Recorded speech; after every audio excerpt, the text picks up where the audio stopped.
안녕하세요, 선생님들. 작가이자 행복한 교사 노지연입니다. 지난 한 주 잘 보내셨죠?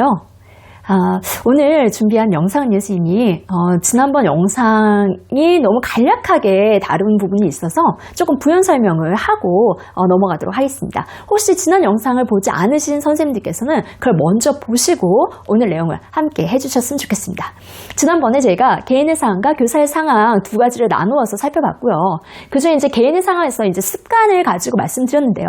그때 이제 습관, 우리가 이제 이 습관은 이렇게 어떤 의지로 접근하지 말자, 그런 말씀을 드렸었습니다. 이게 무슨 말이냐면 선생님, 조금만 더 설명을 드리자면요, 이미 습관은요, 이 헤빗이나 아주 작은 습관의 힘, 이런 책들을 보시면 이제 이런 표현이 있어요. 이미 습관은 비의식 단계다. 비의식 단계, 비의식을 넘어간 상황이죠. 그래서 이제 자동화되었다. 이제 이렇게 이야기 나오는데요. 이게 무슨 말이냐면요, 비의식이라는 걸 의식하지 않아도, 이런 얘기잖아요. 의식하지 않아도, 즉 의식하지 않는다는 얘기는 선생님이 내가 어떤 나의 에너지나 감정을 쓰지 않아도, 그와 같은 노력을 하지 않아도 알아서 자동으로 발생한다. 자동으로 잘 굴러간다. 그게 바로 습관이죠. 예를 들면 이런 겁니다. 내가 너무 과자를 좋아해. 근데 선생님, 제가 지난 영상에서 어쨌든 습관은 주로 어떻게 이루어진다? 신호와 보상으로 이루어진다 라고 이야기했잖아요. 그 보상은 어디서 준다? 내 호르몬이 나에게 보상을 주고 있었다 라고 말씀드렸잖아요. 그래서 만약에 내가 과자를 좋아해? 그러면 과자가 놓였잖아요. 신호를 이미 받으신 거죠. 나는 이 과자를 먹는 순간 즐거울 걸 알아. 그렇기 때문에 어떻게 하죠? 먹고 싶다. 욕구를 느끼게 되시는 거죠. 그럼 어떻게 해야 돼요? 그냥 바로 손으로 짚게 되는 거죠. 스마트폰도 마찬가지죠. 스마트폰을 봐. 스마트폰을 보면 분명 내가 즐겁고 재밌을 걸 아는 거죠. 그럼 어떻게 스마트폰이 보이면 어떻게 하죠? 그냥 의식하지 않아도 그냥 자연스럽게 스마트폰 집어들고 뭐 하나 볼까? 해서 보게 되는 거죠. 이와 같이 전혀 에너지나 어떤 노력을 기울이지 않아도 그냥 바로 자동적으로 굴러가는 이런 상황들, 이게 바로 습관이다 라고 이야기하는 거죠. 근데 반면 선생님이 의지라는 건 있잖아요. 어떤 의지, 내가 이렇게 하겠어, 어떤 이런 자제력, 이런 거는 의식의 차원이에요. 의식이라는 건요, 결국에 내가 어떤 에너지와 감정을 써서 노력을 해야지만 얻어낼 수 있는 차원인 거죠. 그렇기 때문에 이런 식인 겁니다. 만약 내가 과자를 그래, 오늘은 과자를 안 먹겠어, 이게 제 의지예요. 의식이에요. 그런데 이제 이런 거죠. 그래, 그러면 오늘까지만 먹고 내일부터 먹지 말자. 또는 내가 게임 이제 안 해야지. 그래, 이 한 판만 하고 이제 여기까지만 하고 이제 그만하자. 이게 우리 의지예요. 의식으로 어떤 노력을 해야지만 가능한 부분이기 때문에 사실은 이 비의식으로 이미 넘어간 습관이 훨씬 더 강력한 상황인 거죠. 그래서 지금에 나오는 책들을 이렇게 의지나 자제력으로 접근하지 말고 어떻게 해라? 내 주변의 상황을 재배열하거나 어떤 조건들을 바꿔줘라. 이런 식으로 접근을 하고 있는 거죠. 무슨 말이냐면요, 만약에 내가 과자를 너무 좋아해. 근데 과자를 끊고 싶어. 그럼 어때요? 과자가 눈에 보이지 않게 하는 거죠. 예를 들어 스마트폰을 좀 안 했으면 좋겠어. 그럼 스마트폰을 멀리 떨어뜨리는 거죠. 이렇게 거리를 멀게 하거나, 아니면 내가 어떤 독서 습관을 기르고 싶어. 그러면 내 책을 어떻게? 내 주변에 막 근처에 바로 잡을 수 있게 좀 깔아놓거나, 이와 같은 상황, 이렇게 조건을 달리해서 접근해라. 이제 요즘은 이렇게 습관을 바라보는 관점이 달라지고 있습니다. 이렇게 어쨌든 이 습관을 이제 이런 측면을 보게 되면요, 선생님, 우리가 막 나 의지가 약해, 나 이렇게 자절이 약해, 나는 진짜 이렇게 내가 제대로 한 게 없어, 이와 같은 어떤 스스로 자책하고 비난하는 것들을 줄일 수 있다는 것이죠. 그러면 이제 습관이 이 정도 마무리하고요. 교사의 상황에서는 우리가 조금 더 살펴볼 부분을 이야기하도록 하겠습니다. 자, 선생님들, 교사의 상황, 지난 영상에서 이제 A, B 두 학생이 서로 욕설을 하고 다툰 경우, 이런 경우는 일상적인 건 아니잖아요. 갑자기 생긴 어떤 돌발 상황, 변칙의 상황인 거죠. 그럼 선생님들이 이제 A, B 학생이 싸웠을 때 이제 처음에 느낌이 어떠세요? 무슨 일이야? 약간 놀람이 있으시죠? 사실 이 놀란다는 것이 우리 뇌 입장에서는요, 약간의 비상사태나 마찬가지입니다. 그래서 우리 비상사태를 딱 겪게 되면 우리 뇌는 새로운 정보를 자꾸 수집하려고 하는 거거든요. 이제 그 새로운 정보를 수집한다는 얘기는 무슨 말이냐면, 기존 정보, 싸움에 대한, 애들 다툼에 대한 이제 기존 정보, 데이터, 나한테 학습되어진, 경험되어진 그 데이터를 가져오고, 또 그다음 이 사안은 또 다르잖아. 사례마다 다 다르니까 또 이 사안에서는 또 새로운 뭔가의 데이터를 가져다가 내가 해결해야 된다는 상황에 맞닥뜨린 순간이 되는 것이죠. 그렇기 때문에 우리 내 입장에서는 이제 그 데이터들을 뭐 여기저기서 가져와야 하기 때문에 이게 이제 감정의 뇌로 이렇게 전환이 된다라고 표현을 해드린 겁니다. 어쨌든 그 부분을 이렇게 여러 가지 데이터를 수집해가지고 다시 이렇게 연결시켜서 문제를 해결하고 이런 뇌 쪽의 변형계라고 또 그런 부분이 있거든요. 그러니까 이제 어쨌든 변칙과 같은 상황에서는 우리가 이성적인 뇌보다는 이제 이와 같은 변형계 쪽에 이런 감정적인 부분과 연결되어 있는 이 뇌를 쓸 수밖에 없는 상황이다라는 말씀을 드렸는데요. 이게 근데 연차에 따라서도 또 달라집니다. 선생님마다 개인적으로 좀 달라지고요. 연차마다 달라지는데요.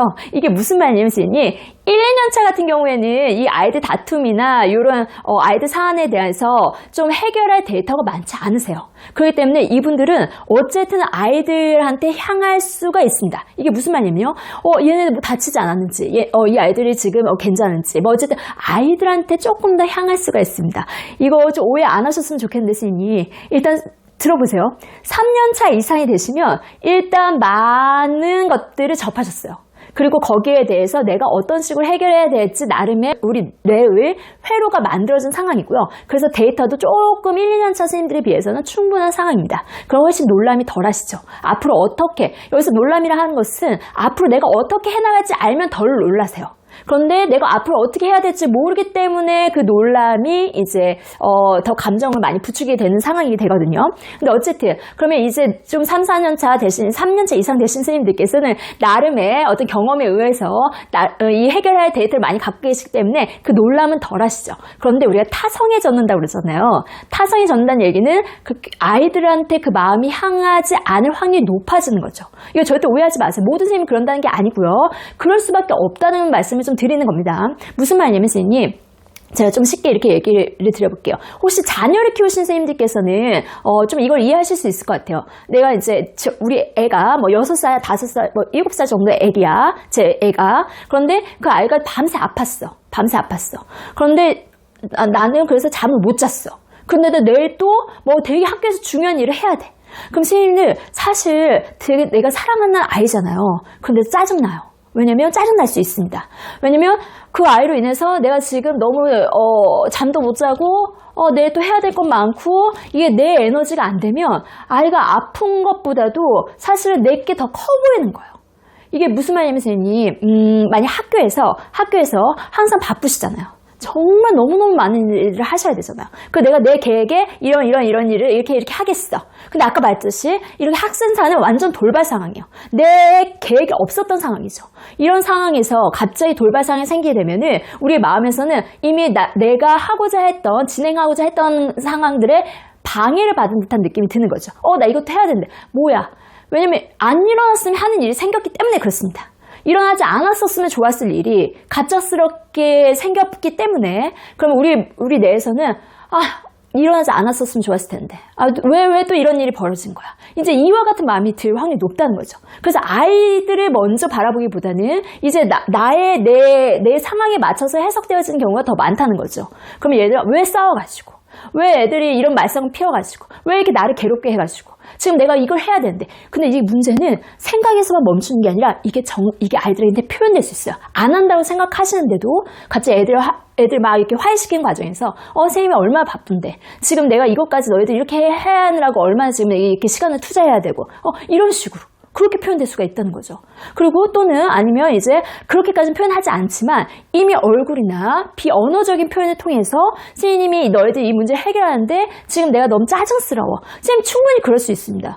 왜냐면 아까 말했잖아요. 내 자식이 아파도 내 에너지가 안 되면 그 상황이 힘든 건데 견뎌내기 힘든 건데 하물며 애들 안 싸웠으면 좋았을 일인데 애들 싸워가지고 이런 일 발생했으니까 그런 마음이 당연히 들 수 있다는 거죠. 근데 이때 주의할 일은 그래서 아이들 사이의 사안에서 그 아이들에 대해서 생각이 아니고 내가 내 업무나 아니면 내가 지금 나의 에너지를 내서 이게 너무 좀 힘듦을 느끼셔서 그게 표현됐을 경우 비언어적으로라도 표정이든 뭐 어떤 행동으로든 표현됐을 경우 아이들이 서운할 수가 있어요. 제가 드리고자 하는 말씀은 아이들이 서운해서 이제 자기들끼리 그 감정 해소가 제대로 안 돼서 이게 부모님들한테까지 이제 그런 부분이 이렇게 전달이 되게 되면은 굉장히 어려움을 겪을 수가 있습니다. 시인님들의 상황이. 그렇기 때문에 아이들 사안이 발생이 됐다. 아이들끼리 어떤 사안이 발생입니다. 그러면 아까 그때 말했던 거죠. 왜를 묻지 않고 how를 묻는데 어떻게 해결할까 물으실 때 그때 1순위는 사람을 향한다라고 생각하셔야 됩니다. 1순위는 업무고 뭐고 일단 1순위는 사람을 향한다. 이게 3년차 이상 스님들한테는 꼭 필요하십니다. 왜냐면 우리가 초심을 잃었어 이런 말 하잖아요. 그럴 수밖에 없거든요. 왜 그럴 수밖에 없냐고요? 데이터가 많아져서. 데이터가 많아지면 내가 이 정도는 다 내 능력과 할 수 있어. 이게 기본이에요. 기본을 깔리는 거죠. 오히려 데이터가 없는 선생님들, 이 문제를 해결할 데이터 없는 선생님들은 어떻게, 이거 애들 어떡하지? 이제 이게 되죠. 초심이 있는 거죠, 사실은. 근데 이미 나는 여기에 이제 통달했어. 너무 많은 사건, 사고를 내가 해결을 잘 해왔어. 그런 선생님들은 오히려, 이 문제가 작아지면서 아이들이 눈에 보이지 않고 그냥 그 문제만 바로바로 해결할 수 있게끔 이렇게 넘어가시는 거죠. 그때 선생님들 근데 그게 까딱하면 내가 의도하지 않게끔 연결돼서 더 큰 문제를 발생될 수 있기 때문에 그거 좀 짚어드리고 싶어서 오늘 이 영상을 만들었습니다. 항상 문제 사안 생기면 어떻게 하라? how를 생각하되 어떻게 해결할까를 생각할 때 그 첫 번째는 뭐가 돼야 된다? 사람을 향해야 된다. 아이들을 향해야 된다. 이것을 꼭 선생님들이 기억해 주시면 요런 상황에 의해서 내가 전혀 의도하지 않았는데 발생되었지 많은 감정적인 문제들로 인해 생기는 것들을 좀 미연에 방지할 수 있으실 것 같습니다. 오늘 영상 선생님들께 도움이 되었으면 좋겠습니다. 자, 다음에 조금 더 이너게임 세 주 정리 일단 마무리 좀 하고 싶은데 일단 상황을 봐서 또 필요한 즉각적으로 필요한 영상들을 좀 더 제작해서 올리도록 하겠습니다. 오늘 또 긴 시간 선생님들 정말 감사합니다. 자, 다음 시간에 더 좋은 영상으로 만나 뵙도록 하겠습니다. 감사합니다.